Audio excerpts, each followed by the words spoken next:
फिर मैं सबको भी कर ना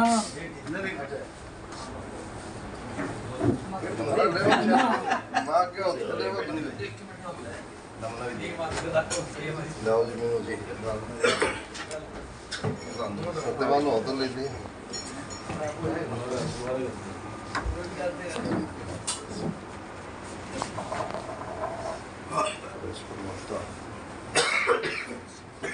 सरोजा जी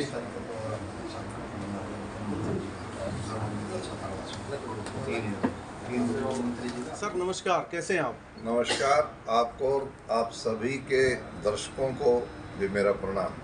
हिसार लोकसभा क्षेत्र के अगर कहें कि हिंदुस्तान के ही चुनाव बड़े जोरों पे हैं, जितनी जितनी गर्मी बढ़ रही है वैसे वैसे चुनावों की गर्मी भी बढ़ रही है, मगर आप कहीं दिखाई नहीं दे रहे। बहुत अच्छा सवाल है।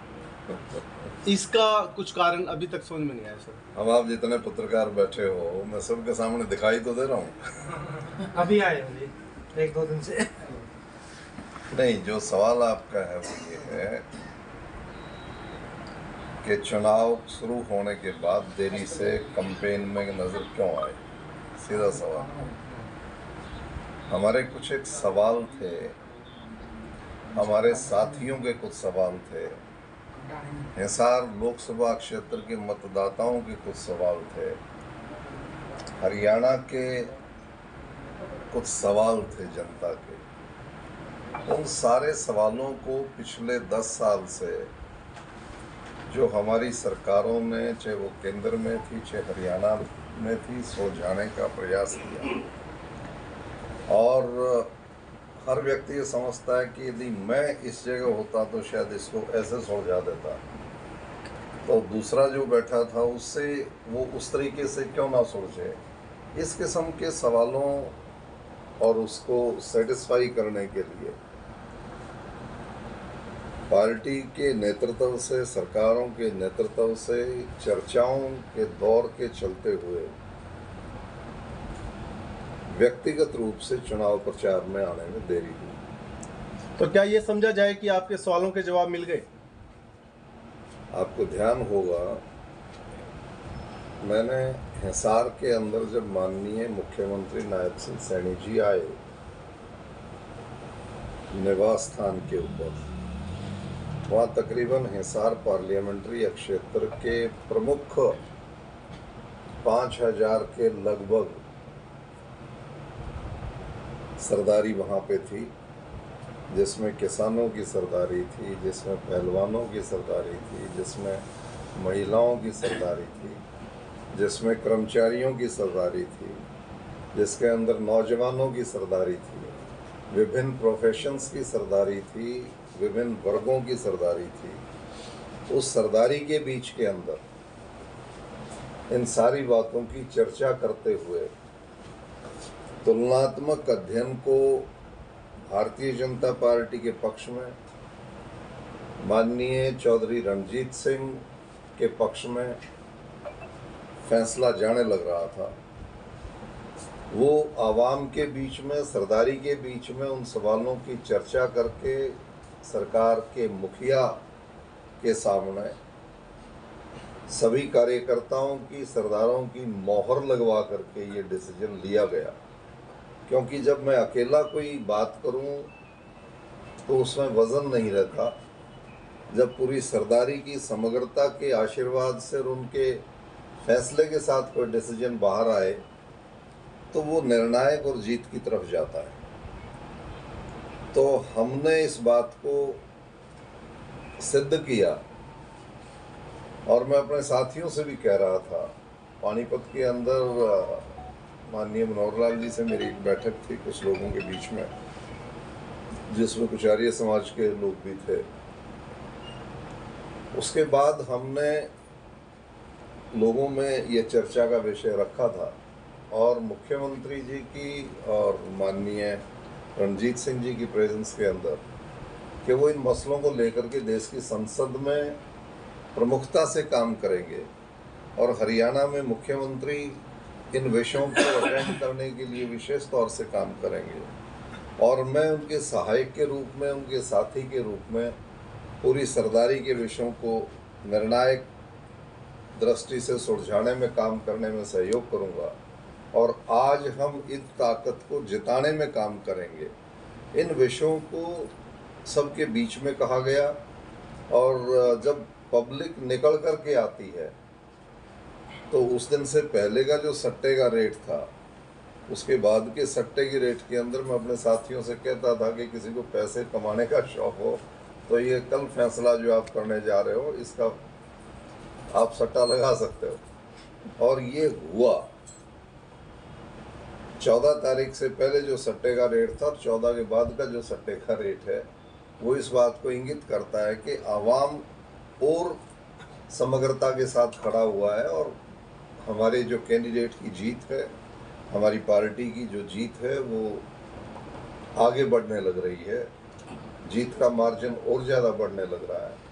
तो आपका सवाल का जवाब इसी में है कि मैं एक जिम्मेदार सामाजिक राजनीतिक व्यक्ति होने के नाते कच्चा फैसले के साथ नहीं बढ़ना चाहता, मजबूत फैसले के साथ आगे बढ़ना चाहता हूँ और इसी वजह से विलंब हो सकता है। लेकिन अब इस विलंब को कवर करके हम बहुत अच्छा काम करके मजबूत जीत के साथ आगे बढ़ रहे हैं। जैसा आपने बताया कि बड़े राजनेताओं के साथ आपकी मीटिंग रही, उसमें जो आपने समस्याएं बताई कि इन समस्याओं को वो बड़ी जिम्मेदारी के साथ वो जो हमारी बड़ी पंचायतें हैं उसमें उठाएं, तो क्या उन समस्याओं के बारे में बताएंगे कि कौन सी ऐसी समस्याएं जो उठाई जाएं? मैंने जब 5000 के नेतृत्वों के बीच में जिन लोगों की सरदारी की शिरकत का जिक्र किया है उनसे जुड़े हुए सभी मसले हैं जो पिछले सालों में आप कहीं धरने के रूप में, कहीं जुलूस के रूप में, कहीं असंतोष के रूप में, कहीं संतोष के रूप में जो अब 10 साल में आप देखते हैं। जी, अगर हम कांग्रेस पार्टी के जयप्रकाश जेपी की अगर यहाँ मैं थोड़ी सी बात करूँ तो हिसार लोकसभा क्षेत्र के अनुभवी हैं और अब मामला एक तरफा नहीं टक्कर का हो गया, आपको क्या लगता है, क्या ऐसा नहीं? देखो, हमारे कुछ साथी ऐसे हैं जो शोर ज़्यादा करते हैं और काम कम कर पाते हैं, तो वो आपको जो लगता है वो शोर लगता है। जो पीछे की भूमिका उम्मीदवारों की रही है, राजनेताओं की रही है, वो चाहे बरवाड़ा शहर हो, चाहे बरवाड़ा हल्का हो, चाहे हिसार पार्लियामेंट्री क्षेत्र हो, वो कोई उनके व्यक्तित्व से अनभिज्ञ नहीं है, सब जानते हैं। और पीछे जो रिजल्ट आए थे वो रिजल्ट भी उसी की वजह रहे और मैं नहीं समझता कि जनता की मेमोरी कोई इतनी छोटी है, शॉर्ट है कि बुला करके अपने फैसले को कोई बदलेगा। तो मैं समझता हूँ कि हमारे साथी हैं लेकिन कमज़ोर कैंडिडेट। छत्रपाल जी, आपके जो प्रतिद्वंदी रहे हैं जयप्रकाश जेपी जी, जो जगजाहिर है, तो बीजेपी में आने का ये भी एक कारण रहा या नहीं? देखो, जवानी के किस्से थे जो जज्बाती चीज़ें प्रदर्शित हो जाती थी, अब तो सब उम्र दराज होने जा रहे हैं और वो जज्बात अब आपको लड़ाई के नहीं देखने को मिलेंगे, समझदारी उसमें ज़्यादा देखने को मिलेगी। क्योंकि मीडिया में एक चर्चा है कि अब बराबर की टक्कर हो गई है, नोंदा डला हुआ सवा होने की बारी आ गई है। देखिए, मेरा पार्टी बदलने का कारण कोई एक व्यक्ति नहीं था।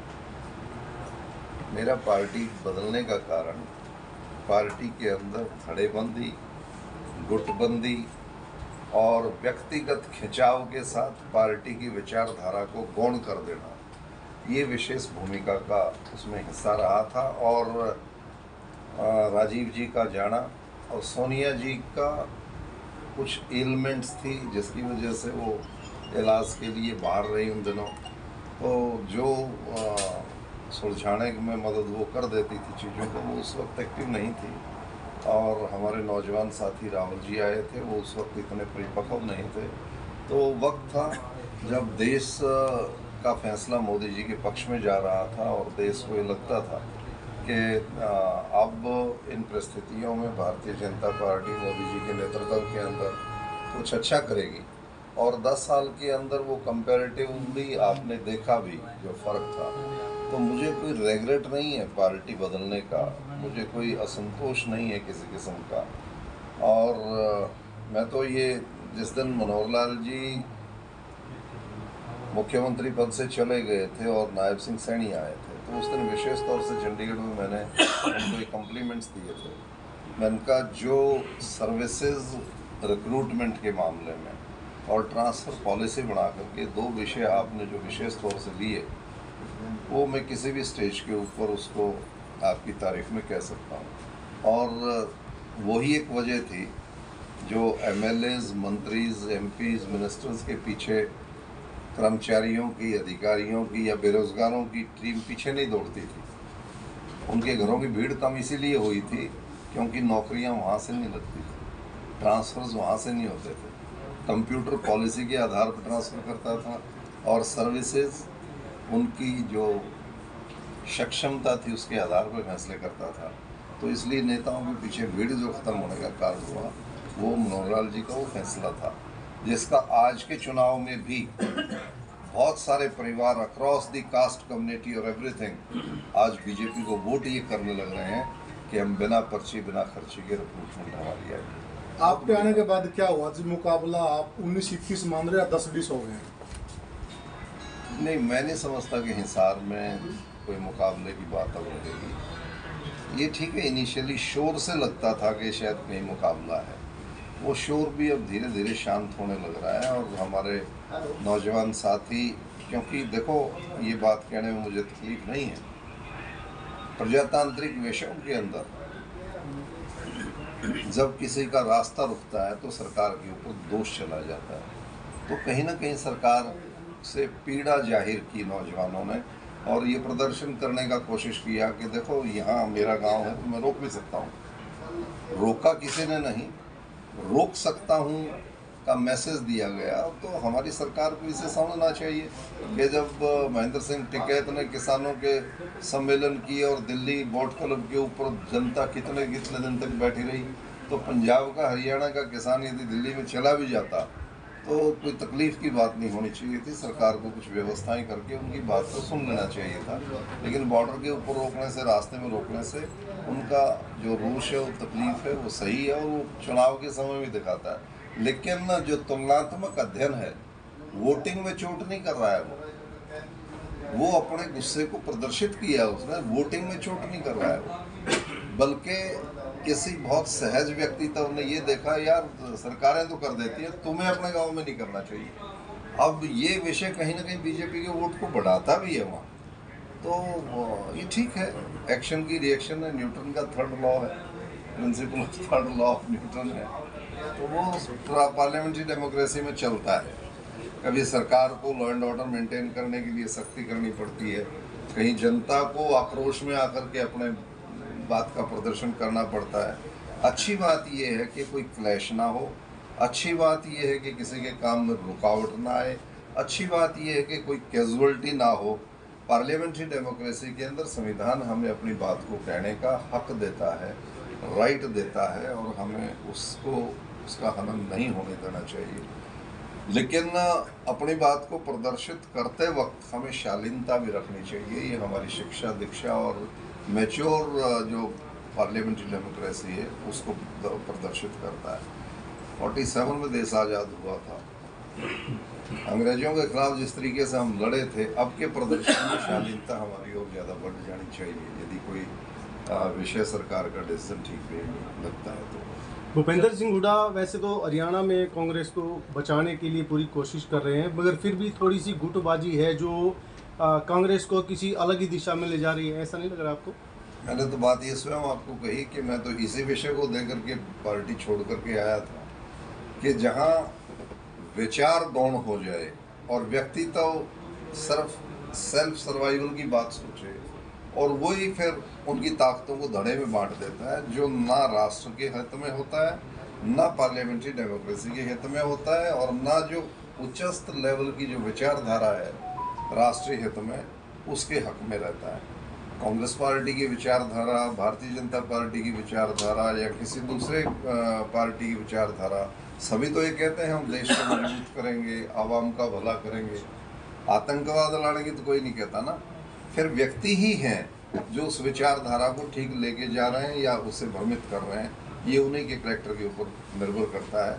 तो जो वहाँ का व्यक्तित्व है वो विचारधारा से विमुख हो चुका है, ये मेरा मानना है। छत्रपाल जी, आप पिछले काफ़ी समय से फांसी की बजाय बरवाड़ा में आपकी गतिविधियां काफ़ी बढ़ी हुई हैं। क्या शुक्रिया। अगला विधानसभा चुनाव बरवाड़ा से लड़ने की तैयारी है? देखो, सही बात ये है, मैं जब से सोशल पॉलिटिकल दायरे में हूँ, चाहे मैं कॉलेज का छात्र नेता था, कॉलेज की यूनियन का प्रेसिडेंट था, जब तो फतेहाबाद भी मेरे ज़िले का हिस्सा था, तो मेरी आत्मीयता समग्र अपने इस इलाके में रही है। और मैं अपने ज़िले के अंदर राजनीतिक ताकत हमारी अच्छी और मजबूत रहे, उसका भी मैं पक्षधर रहा हूँ। तो चाहे वो हाँसी है, चाहे बरवाड़ा है, चाहे हिसार है, चाहे वो गहराई थी, चाहे वो कलाना है, चाहे नलवा है, चाहे हमारा जितना भी एरिया उसमें आता है, मैं उस सारे के साथ बहुत भावनात्मक तरीके से ओतप्रोत हूँ। और जब मेरे पास मिनिस्ट्री थी, आपने देखा होगा कि मेरे जो फैसले थे वो आज तक मुंह से बोलता है। तो फिर उसमें भी मेरी, क्योंकि जिम्मेवारी के साथ मेरी आत्मीयता है। हरियाणा के मैं कॉलेज में पढ़ाता नौजवानों को करियर बनाना, उनको रोज़गार देना, उनको अच्छा मानव बनाना, ये मेरी हॉबी का और मेरे प्रोफेशन का हिस्सा था। और लकीली मुझे कांग्रेस पार्टी की सरकार में बतौर मंत्री टेक्निकल एजुकेशन जो मेरे पास था, तो किसी ने कहा कि बहुत छोटा महकमा दे दिया। मैंने कहा जिनको ज्ञान नहीं है वो इसको छोटा बोलते हैं। और उस महकमे को मैंने ऐसा प्रदर्शित किया, आज 50,000 से लेके 10-10 लाख रुपए महीने का जो हरियाणा के बच्चे रोजगार ले रहे हैं, वो उस 1991 के मिनिस्टर प्रोफेसर छत्रपाल सिंह के फैसलों का हिस्सा है, जिसके अंदर हर ज़िले के अंदर पॉलिटेक्निक कॉलेज आए, हर ज़िले में इंजीनियरिंग कॉलेजेस आए, गुरु जम्बेश्वर यूनिवर्सिटी विश्वविद्यालय आया जो हिंदुस्तान में दूसरा प्रांत मेरा था। जब अन्ना यूनिवर्सिटी मद्रास को मैंने कंपैरेटिव स्टडी की 21 रिकमेंडेशन लेके आया, उसी का फॉलोअप था मूर्थल के अंदर साइंस एंड टेक्नोलॉजी यूनिवर्सिटी जो हमने बनाई। और उसी का परिणाम था कि 20-25 लाख रुपए दक्षिण भारत में जा कर के बच्चा डिग्री डिप्लोमा करके आता था, कोई बिगड़ता था, कोई फेल होता था, कोई पास, माँ बाप को सुरक्षा का खतरा रहता था, वो सब हरियाणा के अंदर इतनी भारी संख्या के अंदर रोज़गार परक शिक्षा लेने लग गए हैं। उसी का परिणाम है, मुझे बहुत बड़ा संतोष है। तो सवाल तो आपका हाँसी और बरवाड़े का था, मैंने तो हरियाणा से अपने दिल को जोड़ करके आपको दिखाया है। अपने दिल को और अपनी आत्मीयता के, अपने बौद्धिक के फैसलों को, हरियाणा की जनता को सुख और उसके परिणाम मिले। खेदड़ का थर्मल पावर प्लांट आज जो बरवाड़ा के इलाके में रोजगार देने लग रहा है, खेदड़ के अंदर व्यवस्थाएं बदली हुई हैं, हज़ारों रोजगार हमने दिए हैं। आज ये उसी कलम का 91 का फैसला है जो गहराई की सरदारी ने एक आपके इलाके के नौजवान को हरियाणा की राजनीति में भेजा। आपने जो कहा कि बरवाड़ा की तरफ बात बढ़ रही है, ये मेरी पीड़ा का हिस्सा रहा कि बरवाड़ा का जो पुराना नेतृत्व रहा विधायक के रूप में, वो बरवाड़ा की जनता के मुंह से पीड़ाएं उनके प्रति मैं सुनता रहा हूँ। और एक अंदर टीस और ज़ील रही है कि पीछे भी मैं हाँसी क्यों चला गया। मुझे अपने गुआंड की, अपने इलाके की पीड़ा को दूर करने के लिए, यहाँ एक सक्षम नेतृत्व देने के लिए काम करना चाहिए। यदि आप लोगों का आशीर्वाद रहा तो आने वाले समय के अंदर बरवाड़ा को एक सक्षम नेतृत्व मिले, बरवाड़ा को एक अच्छी दिशा और दशा देने वाला नेतृत्व मिले, हरियाणा में रिकग्नाइज्ड हो बरवाड़ा, इस बात की तरफ मेरा विशेष ध्यान रहेगा, बशर्ते कि आप लोगों का सहयोग और आशीर्वाद। आम वोटर्स के लिए आज आपका क्या संदेश है? बहुत अच्छा सवाल है।